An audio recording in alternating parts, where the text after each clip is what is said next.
1 year ago, 18-year-old Salvador Ramos entered Robb Elementary School in Uvalde, Texas, through a propped door. He carried an AR-15, which he had legally purchased only days after his 18th birthday. Up until he stepped onto that campus, he had not broken any state or federal laws. He remained in the building for over 70 minutes, where he shot and killed 2 teachers and 19 fourth graders ages 9 to 11. And since that day, nothing has changed. And I'm not naive enough to believe that it will in the foreseeable future. Some people say that there are no words for atrocities like this, but that's not true. If everyone had the right words, these events wouldn't happen. I can't fight physically, but I can speak. Using my words is what I'm best at, and that's what I'm going to do. On May 24th, 2022, I had already been involved in 2 thwarted school shootings. In this video, I will discuss what this last year has been like working as an educator in the U.S. in the wake of Uvalde, my experience with school shooters and gun violence, and I'll also recommend 6 books. 3 are fiction, 3 are nonfiction that center around school shootings. Roll the intro. Okay, first of all, this is a booktube channel. I'm going to go ahead and recommend books. Columbine. It's a true crime story about the most famous high school in the world, Columbine High School in Littleton, Colorado. Columbine's interesting because a lot of people get what actually happened wrong. Columbine wasn't a successful shooting. It was a failed bombing. Dylan and Eric actually were planning to bomb their school. They were inspired by the bombing in Oklahoma City, and they brought like duffel bags with them that had bombs, but the bombs didn't go off, and they were just going to shoot the people running away. Well, because the bombs didn't go off and these kids were able to legally attain guns, people still died. I think the number was 16. So this is just classic true crime story. I haven't read all of it. I will read some of it. Obviously, reading things about school shootings are pretty hard for me, but I do love true crime. So the next one is A Mother's Reckoning, which is a memoir written by the mother of Dylan Klebold, where she discusses what her son was like growing up and how she's lived with the shame and guilt of raising a school shooter and what it's been like to come to terms with it.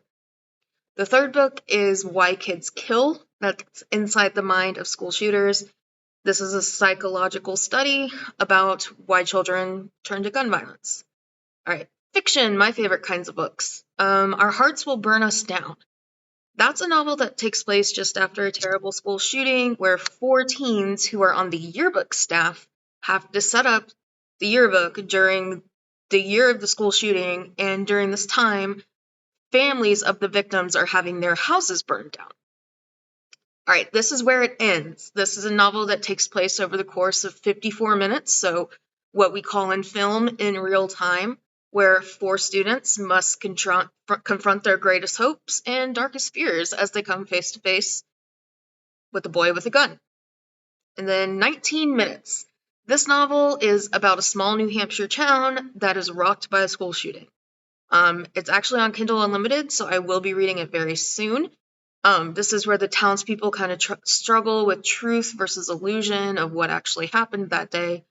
And it's also really evocative of Sandy Hook, which happened in Connecticut.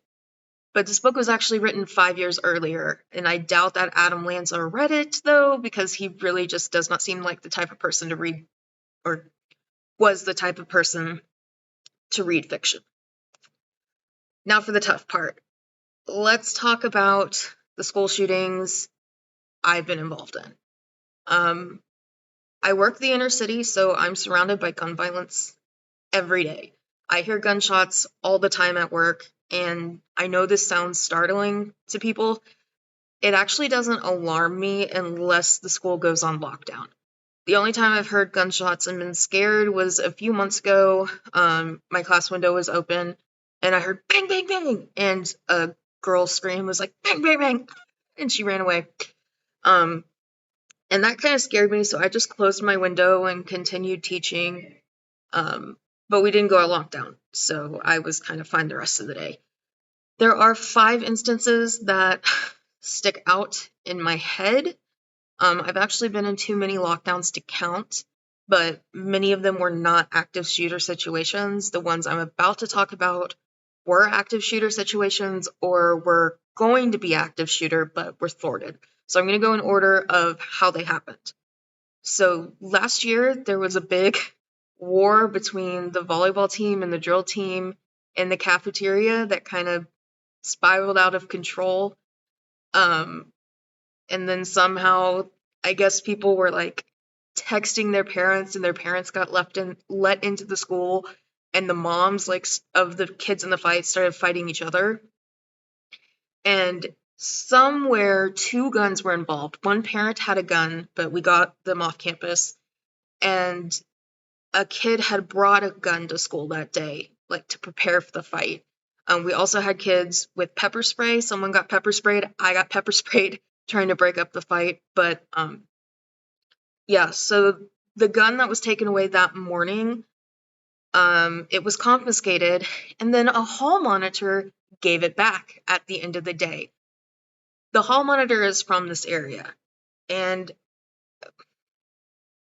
I have a lot of mental problems, and I talked about in one of my videos about how every now and then, like, there's a moment or a little behavior that will kind of slip through the cracks, and you can be like, what's wrong with this girl?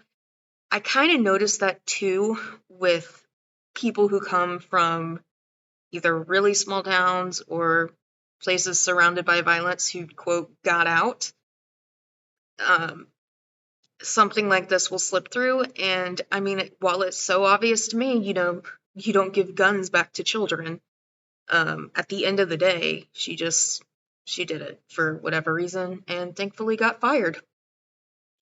Okay, there was another situation not long after that where a kid had a gun on campus all morning, and he was showing it off. He somehow snuck it behind the guards and the metal detectors and got in. Like, he was on campus with that gun for a really long time.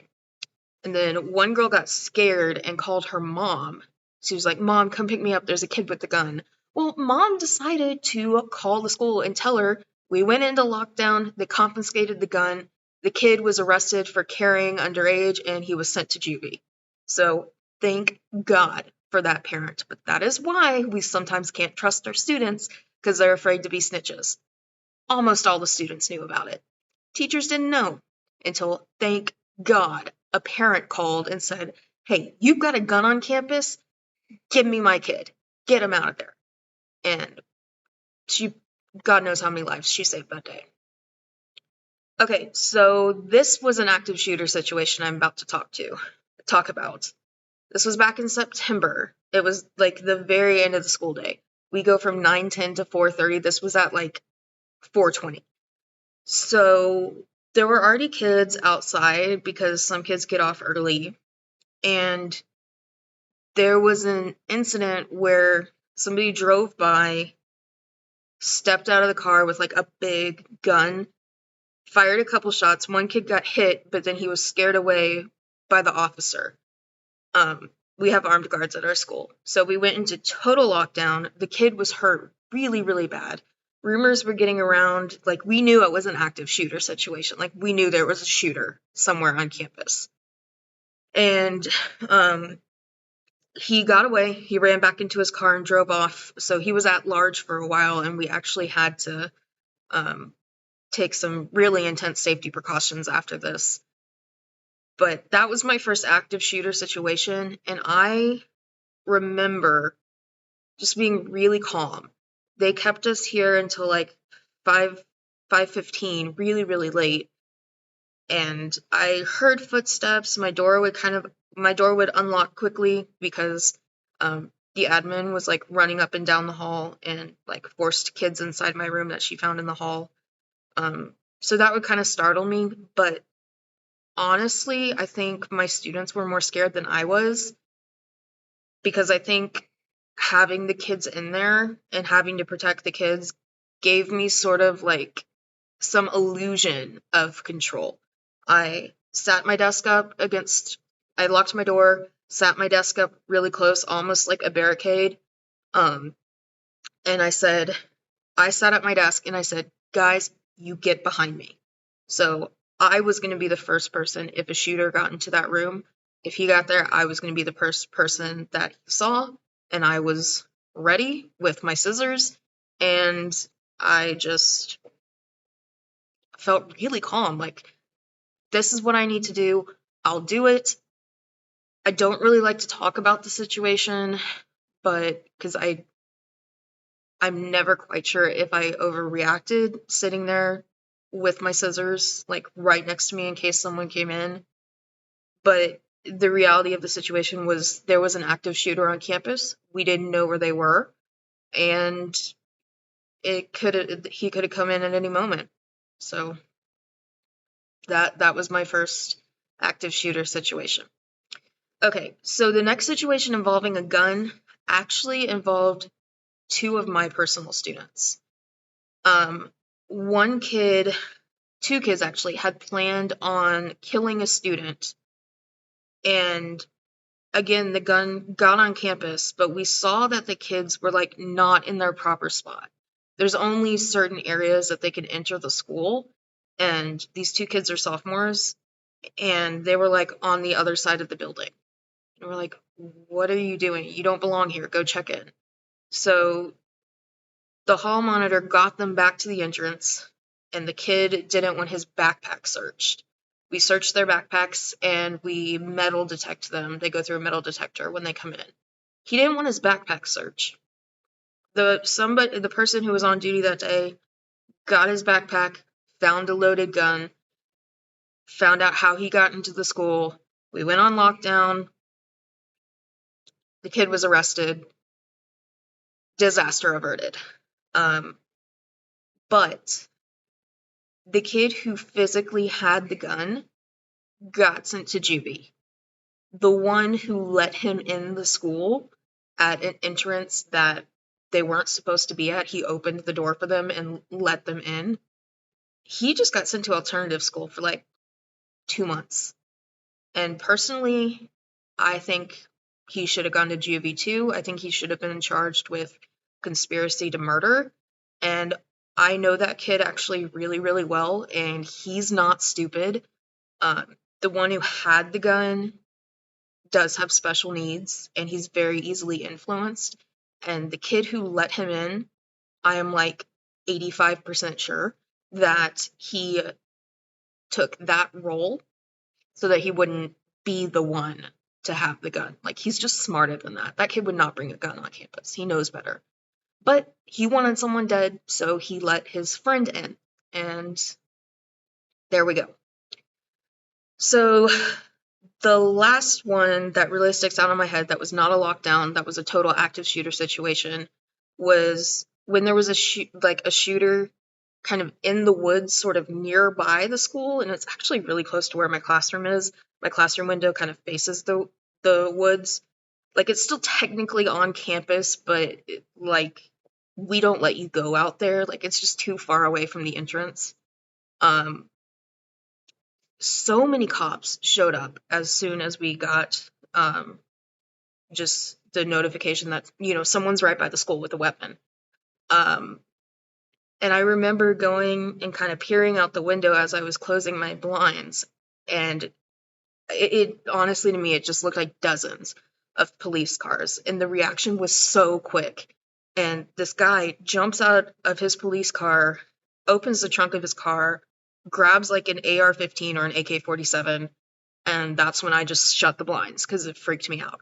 So we stayed on lockdown. Again, that was kind of at the end of the day, but they were able, the shooter or would-be shooter, or he hadn't shot anybody yet, but he had a loaded like assault rifle and was ready to go. They neutralized him. He surrendered, and again, we caught him before he could really do anything. That area of the school is kind of like between our high school and an elementary school, and he was closer to our high school, so he was technically on our campus.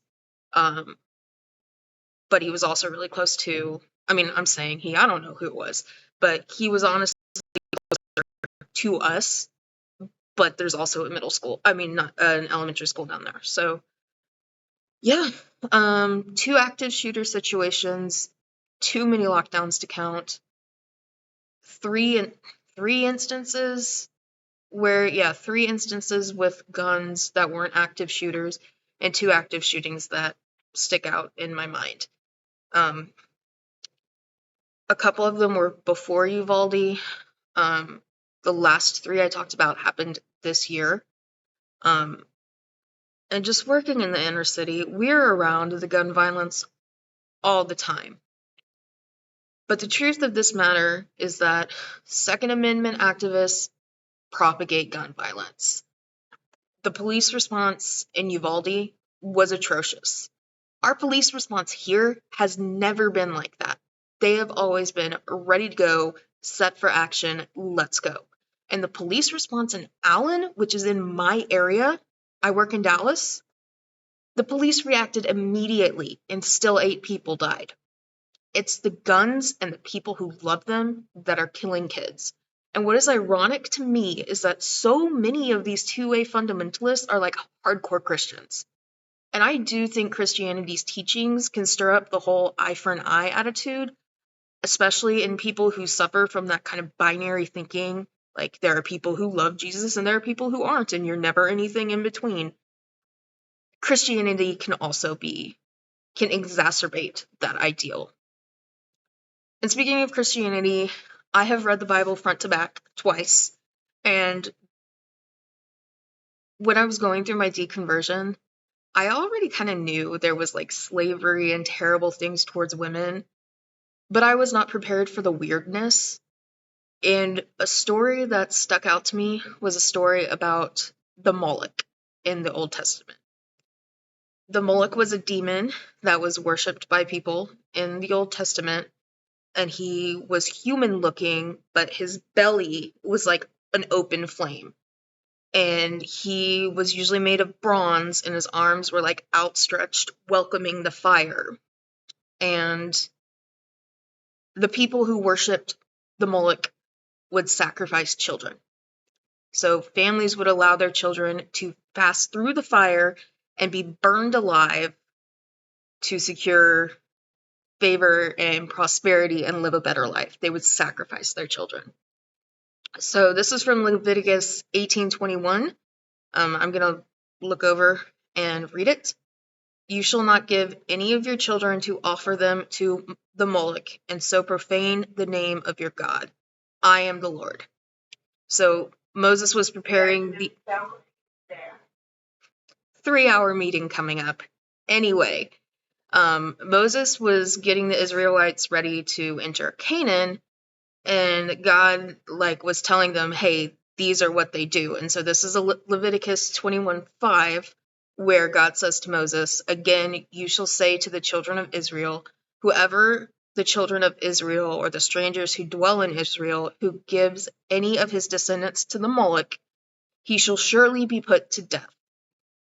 The people of the land shall stone him with stones. I will set my face against that man and will cut him off from his people, because he has given some of his descendants to Moloch, and to defile my sanctuary and profane my holy name.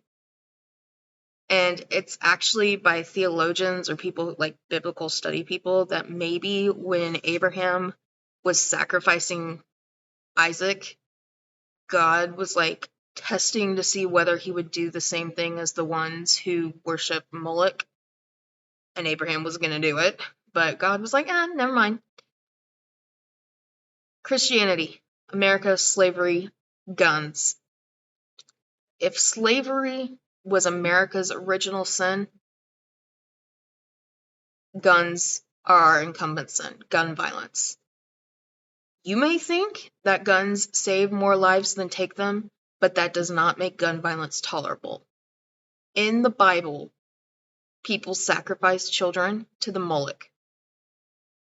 Today, Americans sacrifice children to guns. So, thank you for watching. I hope this gives you something to think about. I hope it gives you something to read. And to all the people who have lost someone to gun violence, I'm truly sorry.